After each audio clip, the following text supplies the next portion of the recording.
በጣም ጥሩ አሁን ቀጥለን ደግሞ የምናየው በፎሬክስ ትሬዲንግ ውስጥ የትኛው ሰዓት የስራ ሰዓት ነው የሚለው እናያለን ሶ የፎሬክስ ትሬዲንግ ሴሽኖቹን እናያለን ሶ በዋናነት ትሬዲንግ ከጊዜ ጋር የተያያዘ ነው ስለዚህ በየትኛው ሰዓት ማርኬቱ ክፍት ነው የሚለውን ማወቅ የግድ ያስፈልጋል የፎሬክስ ማርኬት 24 ሰዓት ነው የሚሰራው 24 ሰዓት ይሰራል ቀደም ብለን እንዳየነው በሳምንት 7ቱን ቀን ከሰኞ እስከ ዓርብ 24ቱንም ሰዓት ይሰራል 24ቱንም ሰዓት ይሰራል ማለት ግን ሁሉ ጊዜ ማርኬቱ አክቲቭ ነው ማለት ግን አይደለም የተወሰኑ ሰዓቶች ለምሳሌ ሌሊት ላይ በእኛ ሌሊት ላይ ማርኬቱ የሚዘጋበት ትራንዚሽን ፔሪድ አለ ከዛ ውጪ ግን ማርኬቱ 24 ሰዓት ይሰራል ያ ማለት ማርኬቱ 24ቱንም ሰዓት አክቲቭሊ ትልቅ ቮሊዩም ያለው ትሬድ ይከናወንበታል ማለት ግን አይደለም ይሄን መረዳት ያስፈልጋል ለምሳሌ በተለመደው በመናቃቸው ገበያዎች እንኳን በአካል በመነድባቸው ገበያዎች የስራ ሰዓታቸው ለምሳሌ መርካቶን ብንወስድ በተደጋጋሚ ያነሳ ነው ከጧት 1 ሰዓት ከ12 ሰዓት ጀምሮ ክፍት ነው መርካቶ ነገር ግን ሞቅ የሚልበት ሰዓት ደግሞ አለ ፒክ ታይም የሚባልበት ራሽ አወር የምንለው አይነት ከፍተኛ እንቅስቃሴ የሚደረግበት ሰዓት አለ ከዛ ደግሞ የቀዘቀዘ የሚሄድበት ሰዓት ደግሞ አለ ቶታሊ ደግሞ የሚዘጋበት ሰዓት አለ ልክ እንደዛ ሁሉ ትሬዲንግ ውስጥ በተለይ እነዚህ ጃይንቶቹ ትላልቆቹ ባንኮች የሚገቡበት ሰዓትና የማይገቡበት ሰዓት ላይ እኩል አይነት ቮሊዩም አይኖረውም ስለዚህ ትሬዲንግ 24 ሰዓቱንም ቢሰራ ደግሞ አክቲቪቲው የሚቀንስበት ሰዓቶች አሉት ስለዚህ እነዛን ሰዓቶች ለይቶ ማወቅ ያስፈልጋል ገበያው በሞቀ ሰዓት ገብቶ ትሬድ ማድረግና ገበያው በቀዘቀዘ ሰዓት ገብቶ ትሬድ ማድረግ እኩል አይደለም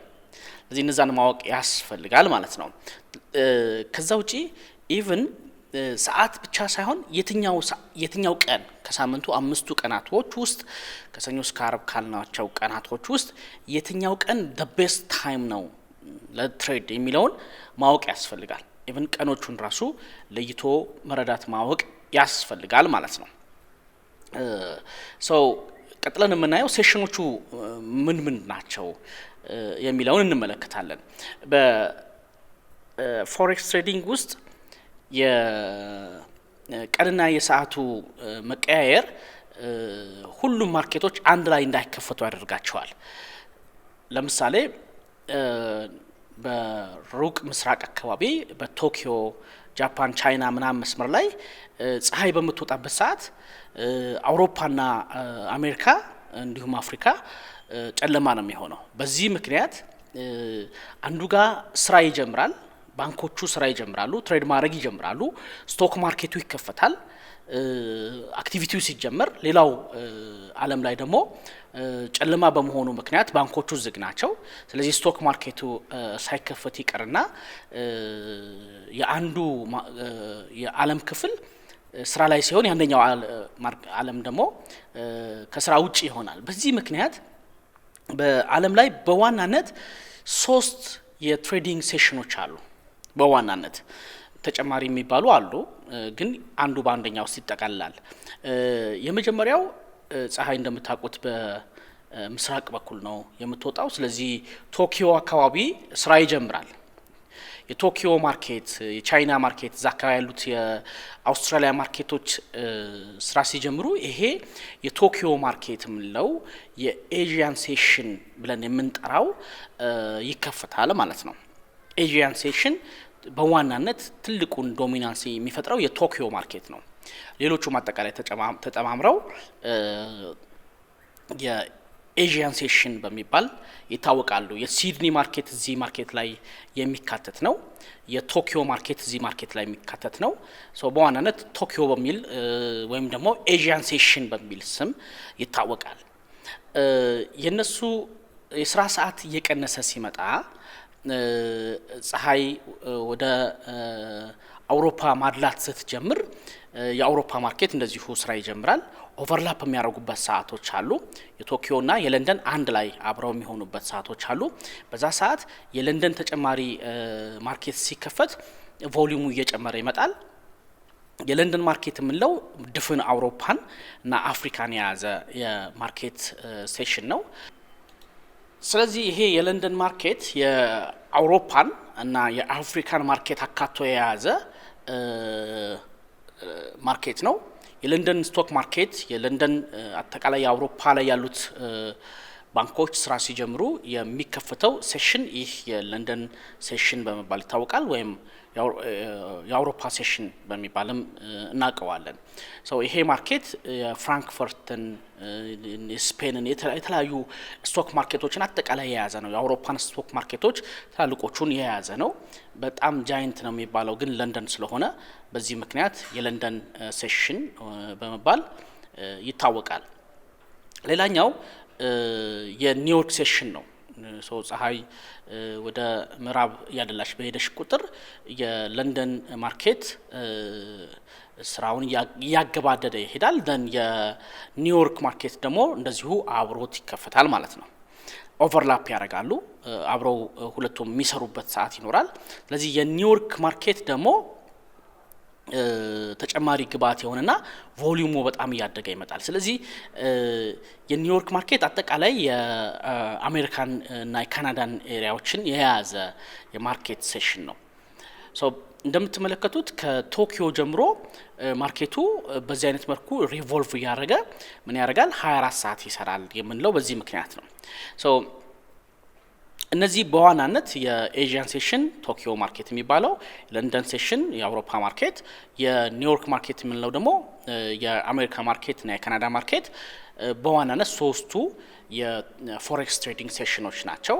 እነዚህ ሴሽኖች ቮሊዩማቸው ይለያያል። በጣም ዶሚናንት ነው የሚባለው የለንደን ማርኬት ነው።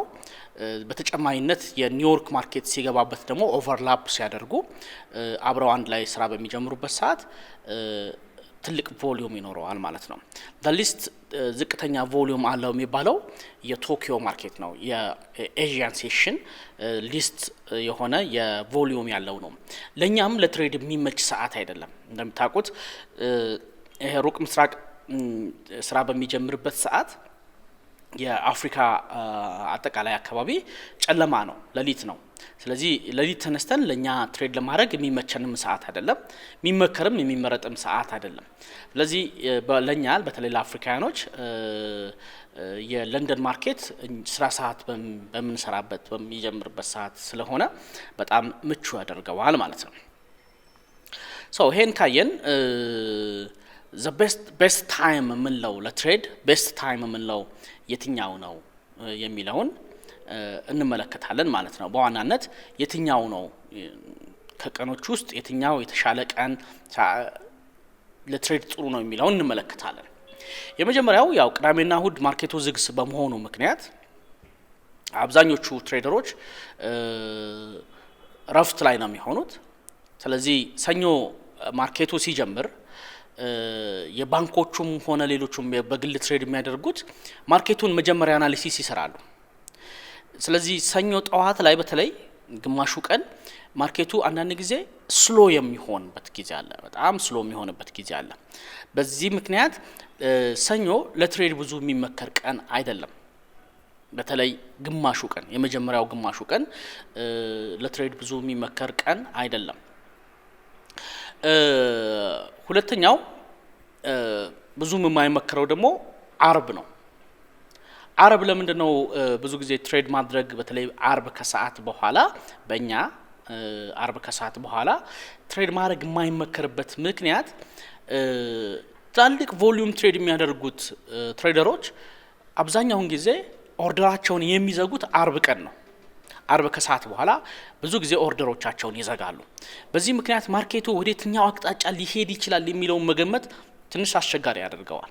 በዚህ የተነሳ አርብ ከሰዓት እንደውም ብዙ ጊዜ አርብን ትሬድ ማያደርጉ ፕሮፌሽናል ትሬደሮች አሉ። አርብ ዕለት የግል ትሬደሮች ብዙ ትሬድ ባያደርጉ ይመከራል። አርብ ከሰዓትን በተለይ ባንደፍረው የተሻለ ነው የሚሆነው።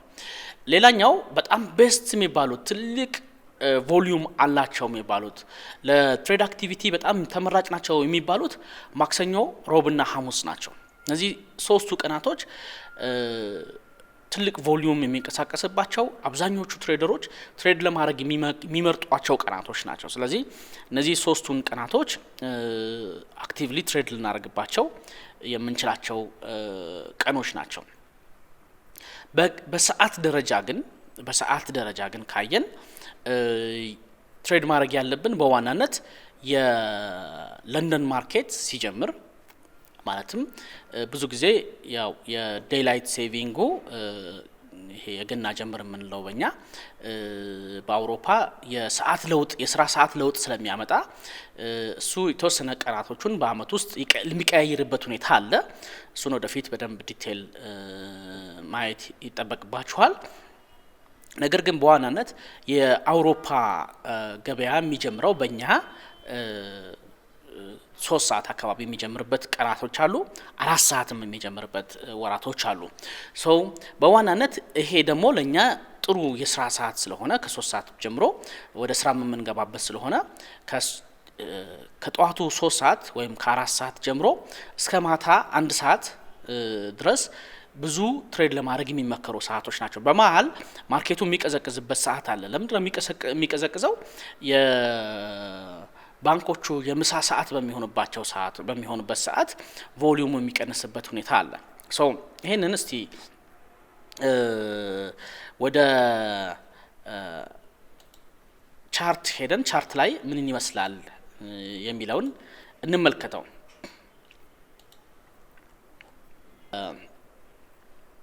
በዋናነት የአይሲቲ ኪል ዞን የምንለው የአፕሊኬሽን ነው።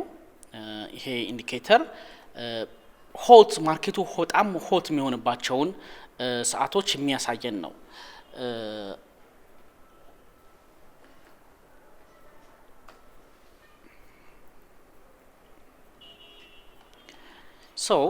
ለምሳሌ ይሄ ኤዥያን ሴሽን ኦልሬዲ ለሊት የጀመረ ነው። ለሊቱ ከጀመረበት ሰዓት እስከ ተወሰኑ ሰዓቶች በጣም ማርኬቱ ሆት የሚሆንበት ነው። ከዛ እየቀዘቀዘ ይሄዳል። ከዛ ለንደን ማርኬት ጆይን ያደርገዋል። ይሄ ዳሪ አሁን ያለበት ሰዓት ነው። ለንደን ማርኬት ላይ ነው ያለነው። ነገር ግን የትላንትናውን ብንመለከት የኤዥያን ሴሽን አለ፣ የለንደን ሴሽን አለ፣ ከዛ የኒውዮርክ ሴሽን አለ። ለንደን ደግሞ ክሎዝ የሚያደርግበት ሰዓት አለ። እነዚህ አሁን በከለር የሚያሳያቸው ሰዓቶች ትልቅ ሙቭመንት ቮሊዩም የሚኖርበት ሰዓቶች ናቸው። እነዚህን አድቫንስ ሌቭል ላይ በደንብ የምናጠናቸው ይሆናል። ነገር ግን የሰዓቱ ፍሰት በዚህ አይነት መልኩ ነው ሙቭ የሚያደርገው ማለት ነው። ለዚህ የሚሆን አፕሊኬሽን አለ። የትኛው ሰዓት መቼ ሰዓት ይጀምራል፣ አሁን የትኛው ማርኬት ክፍት ነው የሚለውን ማየት የምንችልበት አፕሊኬሽን አለ። እሱን አፕሊኬሽን አውርደን በአግባቡ እንጠቀምበታለን ማለት ነው።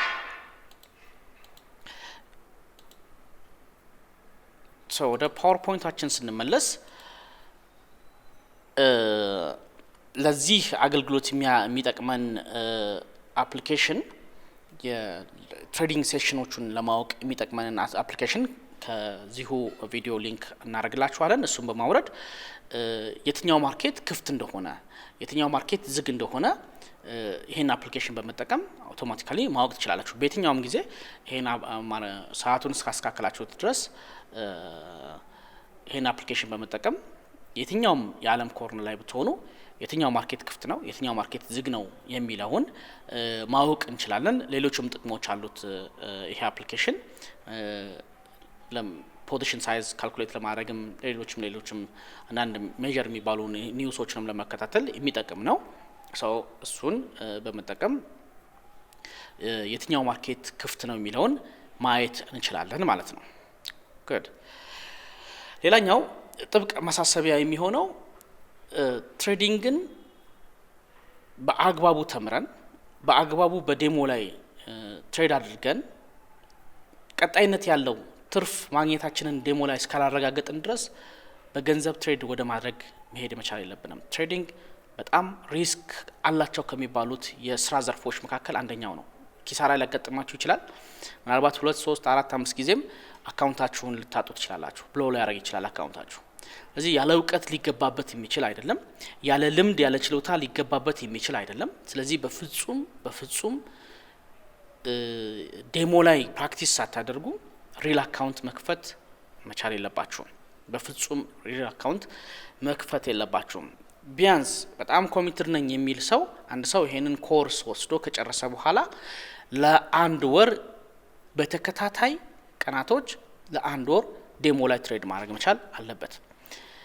የማርኬቱን ባህሪ ሳትረዱት የተማራችሁትን ነገር መተግበር መቻላችሁን ሳታረጋግጡ እና የተማራችሁትን ነገር ኢች ባይ ኢች ፕራክቲስ ሳታደርጓቸው ወደ እንዲሁ በፍላጎት በመጓጓት የተነሳ ትርፍ ለማግኘት ከመቸኮል የተነሳ ወደ ሪል አካውንት በገንዘብ ትሬድ ወደ ማድረግ ከሄዳችሁ እመኑኝ በጣም ኪሳራ ያጋጥማችኋል።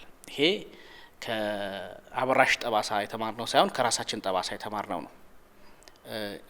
በጉጉት ምክንያት ብዙ የሚያስተምረን ሰው በቅርበት የሚመራን ሰው ባልነበረበት ዘመን እኛ ከመጓጓት የተነሳ እዚህ ማርኬት ላይ ትርፋማ ለመሆን ከመቸኮል የተነሳ በጣም ብዙ ገንዘብ ሉዝ አድርገናል። ስለዚህ ከኛ ተማሩ። በፍጹም በሪል አካውንት ትሬድ ወደ ማድረግ እንዳትሄዱ። ሌላው ወደ ሌላዎች ቀጣይ ቪዲዮዎች ከመሄዳችሁ በፊት የምንሰጣችሁ አሳይመንት ምንድነው? እነዚህ አፕሊኬሽኑን በመጠቀም የኤፍኤክስ አወር አፕሊኬሽንን በመጠቀም የሲድኒን፣ የቶኪዮን፣ የፍራንክፈርትን እንዲሁም የለንደንን እና የኒውዮርክ ማርኬትን የትሬዲንግ ሰዓቱን ወደ ሎካል ታይም ወደ ኢትዮጵያ ሰዓት አቆጣጠር መቀየር ተለማመዱ። ምክንያቱም እኛ ከሌሎች ዓለማት የተለየ የሰዓት አቆጣጠር ስላለን ብዙ ጊዜ ከሌሎቹ ዓለማት ጋር አብረን ስንሰራ የሰዓት ለውጡ ትንሽ ያስቸግረናል ለማወቅ። ስለዚህ አሁን ለንደን ተጀምሯል ስንል በእኛ በኢትዮጵያ ስንት ሰዓት ነው የሚጀምረው የሚለው ማወቅ መቻል አለብን። ምክንያቱም አእምሮአችን ብዙ ጊዜ የሚሰራው በኢትዮጵያ ሰዓት አቆጣጠር ስለሆነ የኒውዮርክ ማርኬት ጀምሯል ስንል ስንት ሰዓት ነው ከሰዓት ስንት ሰዓት ነው የኒውዮርክ ማርኬት የሚጀምረው የሚለውን ማወቅ ያስፈልገናል። ስለዚህ አንደኛው አሳይመንት የሚሆነው ወደሚቀጥለው ቪዲዮ ከመሄዳችሁ በፊት አፕሊኬሽኑን በመጠቀም ኤፍኤክስ አወር አፕሊኬሽኑን በመጠቀም የሲድኒን፣ ቶኪዮ፣ ፍራንክፈርት፣ ለንደን እና የኒውዮርክ ማርኬትን እነዚህን ሜጀር የሚባሉትን የስቶክ ማርኬቶችን እንዲሁም የፎሬክስ ማርኬቶችን ሰዓታቸው መቼ ነው የሚጀምረው የሚለውን ወደ አበሻ አቆጣጠር ቀይሩት። መልሱን በሲስተም ላይ እናሳውቃችኋለን ማለት ነው። በጣም ጥሩ። መልካም ቆይታ።